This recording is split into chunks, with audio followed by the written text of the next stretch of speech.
What is going on, everyone? My name's Boit and I'm back with some more Age of Mythology, the tutorial action.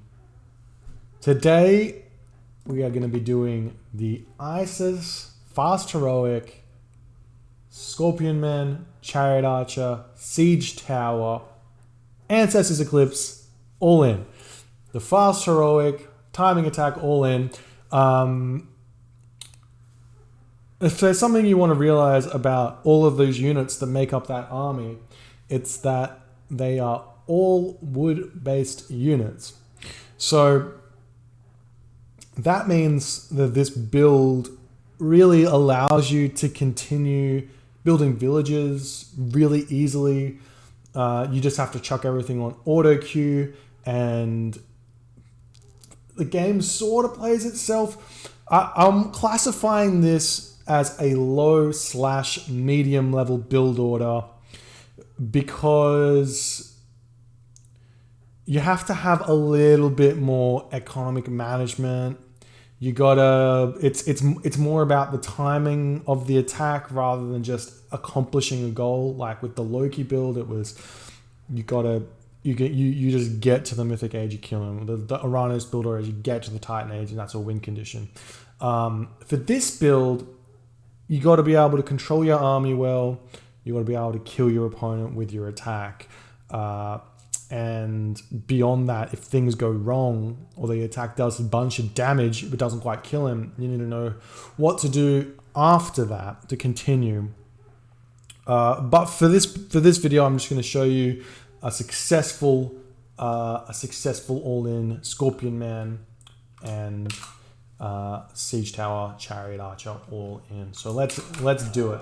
First thing you want to do, we're sending our first couple of villagers over to food. Now we can do the little trick again, give us a little bit of time. You click on the tower, you hold shift, you click on the granary, that allows you to research all of these upgrades. It doesn't let you research them early, but what it does do is it means that when the granary spawns, you can do some other actions that you might want to be doing. One thing I like to do early with these villages is kill multiple caribou that are close to my granary, and that'll let me have a really nice time on this food. There's a couple of adaptations you can do in this early game, but for this build, I'm just going to say it's nice and simple. 5 food, 3 gold, 2 wood, monument, houses, your G. Alright? So that's what we're going to be doing. A lot of people like to put the gold villages a little bit earlier because you don't need this much food income this early. That's going to allow you to get this obelisk coming out a little bit better while you're scouting. So the things you're going to be doing in the early game for Isis is running around with your priest, throwing obelisks in all of the good spots you can think of. One little trap that happens sometimes online, and it's probably going to happen here as well, is this villager will finish his mining just before the mining camp goes up. So don't get tricked by that. Make sure you're watching him and you don't let him run all the way back to the town center and then back to the gold mine. It's not the biggest thing if it happens, but you just lose out on like 5 to 10 gold because of the villager walking time. Okay, so everything going up. You can see we've got 5, 3, 2. Monument next. We still got plenty of population to play with because we're Isis. So we go monument first. Villagers miss because they are silly. Another thing you can do to make these caribou come a little bit closer. This is we sort of did it there. Now you can attack the caribou and you have him run over here and we can chase that guy down and we're nice and G there. Now, gonna eat this Auroch here. Keep building obelisks, very important to be chucking them down and getting the scouting information. Currently, I can see I've got this here, nice hunt. I've got some gold mines that are nice. Excuse me, just dying. And we just continue running around, putting these obelisks down all over the place. We want to get the temple down after our house here. A little bit of micro on the Aurochs, can't go astray. And Yeah, good. Once this caribou, I'm not going to eat this one, it's a bit too far away.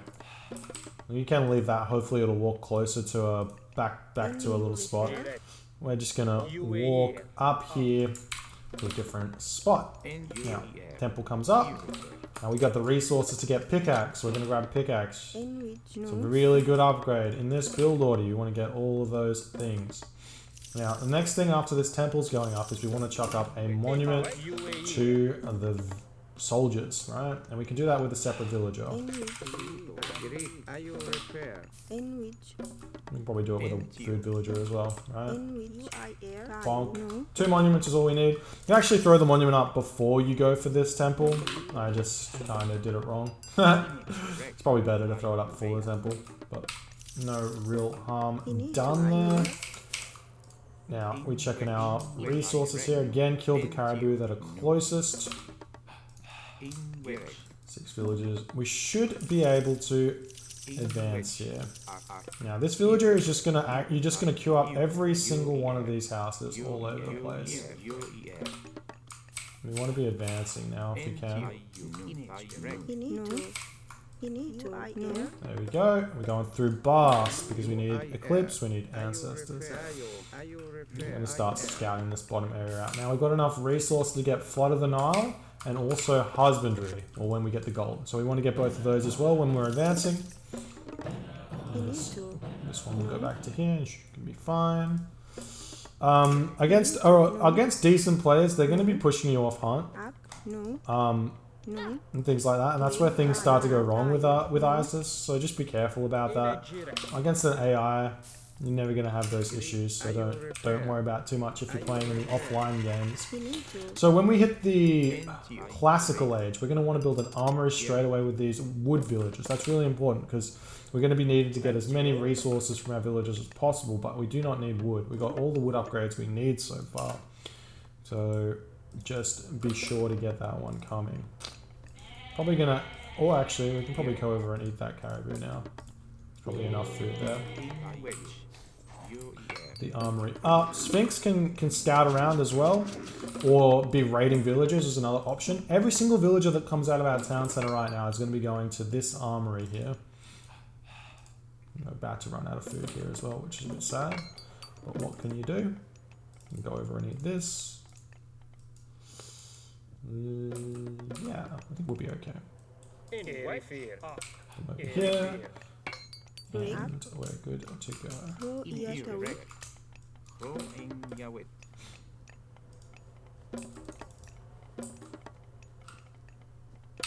Should be 1 more villager. Should be building 3 or 4 villages, 4 or 5 villages from your town center in this classical age. You try and not build too many more than that. Hopefully we have the resources. No, we do not have the resources, so we have to build another villager. We should be able to get there after this caribou, maybe. Maybe I shouldn't have built it, to be honest. We'll see. Come over to this granary here, and we can dump the villagers in. And then these guys can go in, and we should be right here.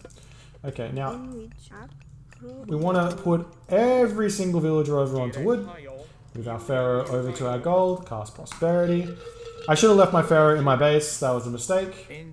Because I should be on this. But we also don't want to be having this prosperity go for longer than we advance. Because we want to be using these gold villagers to build a migdol forward. I mean, you don't have to put it forward, but we want to be building a migdol with our gold villagers, right? Because we should have excess gold from prosperity. You can see we have 5 villagers food, 12 villagers wood, 7 villagers gold. Just make sure you have 5 villagers on food, because what's important here is going to be pumping villagers onto our food here. This way, or actually you can probably just pump villagers onto gold.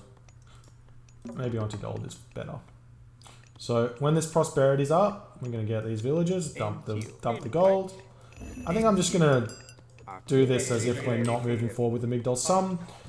Sometimes you're going to be able to move forward with the gold. So we've got our villager on auto queue. We've got our scorpion man on auto queue.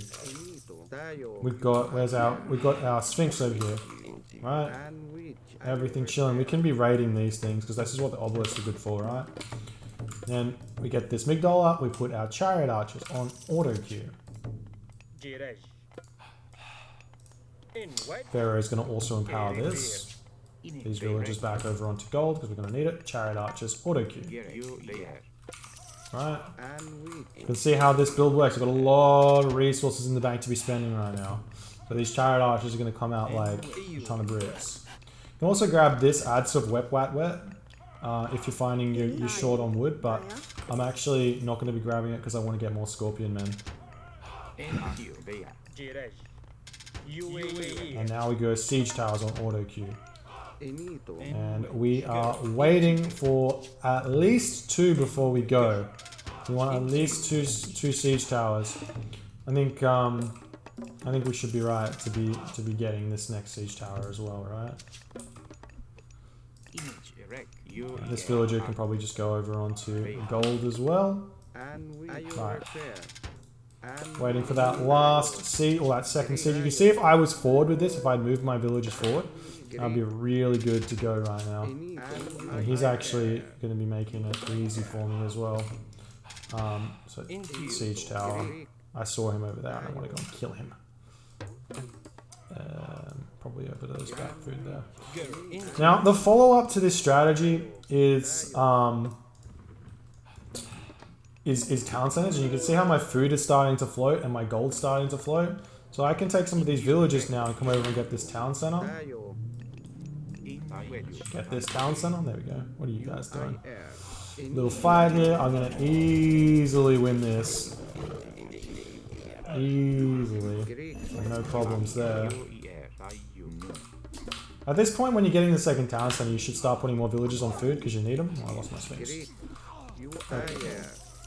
Should be able to get this next scorpion, man. You see, I'm floating resources because I'm spending them so much. At this point, it's 10 minutes. We really want to be attacking and killing him. I'm going to ignore these. I'm just going to go for his base to just show you how strong this can be. Because he should have a little bit of an army. I know it's a hard AI, so they're a bit slow. Now we come in, and we start killing him. And we go Ancestors Eclipse, and just look at how strong our army is. Make sure you focus down any heroes they have, because these Scorpion Men will like really hurt. And they'll kill them off super fast as well. Also the Ancestors really hurt. You can see what we've got right now. It's actually ridiculous. And everything just falls as well. We can just click on the town center.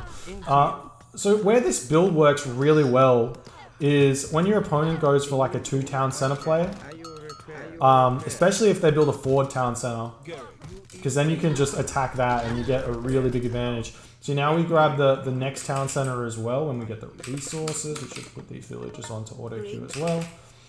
Get them going over to gold so we can transition into farms. Reset, get the town center. There we go. You can see the build. I haven't really had to touch much of my auto queuing things, and it just kind of works for me, right? Everything kind of spends itself in the right order, and when you see your resources start popping up, it's quite good. I've killed off basically everything he has. I think this build works against like the Titan AI as well if you do it well. Like you should be able to win those Titan AIs with this build, as well as other things. People online. Anyways, so here's the thing. The gods that this works well on, it works well on any god that goes fast 2 town centers. So say Gaia fast 2 town center, Zeus fast 2 town center, Hades, Poseidon, the Norse gods. It works well against Ra, who goes for an aggressive fast 2 town center, or with forward gold mines. So you don't actually have to kill your opponent's base with this, because the timing comes in at exactly when the gold mine is supposed to expire, right? If this AI was a human who was building villages correctly, Their build comes in about 11 minutes, 12 minutes. The gold mine for a 2-town center player expires about then. So you can hold off on the Ancestors push, keep pumping those villages out and those units out while getting these town centers going. And then you can go for a attack on their gold mine, or their second gold mine, and get a gold staff. Chuck the dolls up everywhere and things like that. Anyways, hope you guys enjoyed this video, and if you do enjoy, please rate, comment, subscribe, hit the notification bell to see my videos as soon as they come out. My name's Boit, and I will see you guys next time.